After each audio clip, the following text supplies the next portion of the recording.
imperialistic values, yet not so barbaric as most empires. When the, Yes.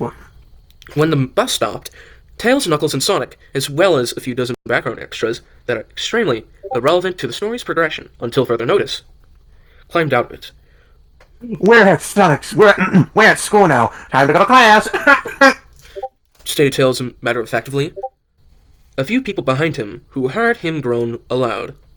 Charmy Bee flicked Tails' left ear as he passed him. You know, Tails, for a rocket scientist, you sure say stupid stuff sometimes. Sonic allowed himself to reminisce on what he was slowly walking through somewhat as he walked through the hallways. Although the lockers had been repainted the glossy shade of cerulean over the summer, inside the school remained largely the same as he had remembered them for the past 3 years.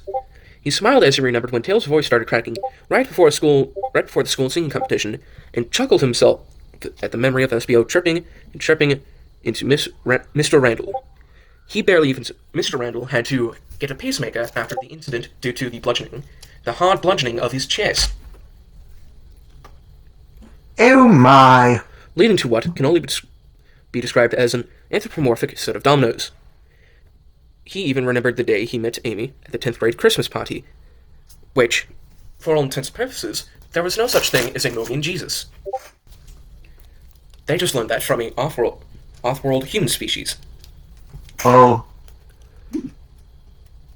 Ever since then, they had major crushes on each other. Sonic tingled with excitement at the thought of her flowing pink fur, and started fantasizing about her lips finally touching each other. Oh, Amy! Oh. Oh, you go. Oh, you go. Oh, alright. Oh, Amy, you have no idea how much I want to kiss you all over. Thought Sonic, dreamily pulling his textbooks close to his chest. He started kissing the books, sloppily, in a public school building, smack dab in the main hallway.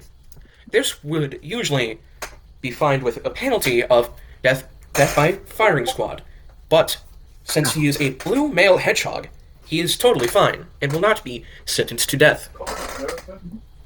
Oh my.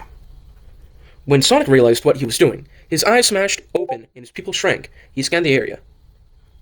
Oh god, I hope nobody saw that. He whispered, stealthily backpacking his books and tiptoeing away in shame, lest he wanted to be shot with several harpoon guns. As the hedgehog made his way to homeroom, in room 306, a rather large purple cat peeked down at him on top of the vending machine and smirked. Hello everybody, and welcome to 12th grade. My name is Mrs. Linda Fox. Miss Fox wrote her name on the blackboard and circled it. Good morning, Mrs. Fox. Droned the class in monotone, not completely in sync. Miss Fox. A couple of voices were heard trailing off after everyone else had spoken. I will be your homeroom and English teacher this year. Continued Miss Fox. Miss Fox was tall and thin and had gray fur. She was not very pretty, as she was a distant descendant of Moby and Genghis Khan, which if he were to see her right now, he would absolutely be afraid. Oh my, that's quite something. Sonic did not care for much for English, as he was a sorry, sad little man. Neither did he like any class that did not regard running and going fast. The closest thing was track and field, and that, therefore, was his favorite thing pertaining to high school. Last year, it had rained for partially half the school year due to Mobius's odd favorances of swamp climates, and Sonic was unable to speed around the track as much as he wanted. Maybe this year would be different, he hoped.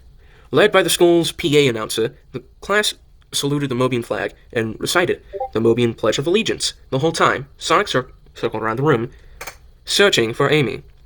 The reason why he didn't, he also joined in to the salute and singing of the Pledge of Allegiance of Mobius, was if he didn't, he would be sentenced into a concentration camp. because Mobius is hell. Lemon cake. Lemon raspberry loaf. Lemon raspberry loaf. That's right, you said it there, pal. Today's other sponsor is Betty Crocker's Baked Goods. Make sure you do not search up any of our company history, and we'll give you free gushers. Anyways, Hell yeah. Anyways, getting back towards it. For Amy, she wasn't in the room at all. Where was she? She wasn't sick. He had remembered seeing her earlier and chatting with her friend Cream near the back of the bus. She must have gotten into the gifted English class, he assumed. Sonic was disappointed that his girlfriend wasn't in his class with him. While he was looking around, he thought he saw a shadow behind him with a soft ripping noise, but paid it no mind. Please be seated, said Mrs. Fox after the morning announcements ended. She opened her lesson book. Today we will briefly overview the process of composing a well-written narrative. She turned the page. Dear Journal. Dear Journal. I'm not sure. Wait.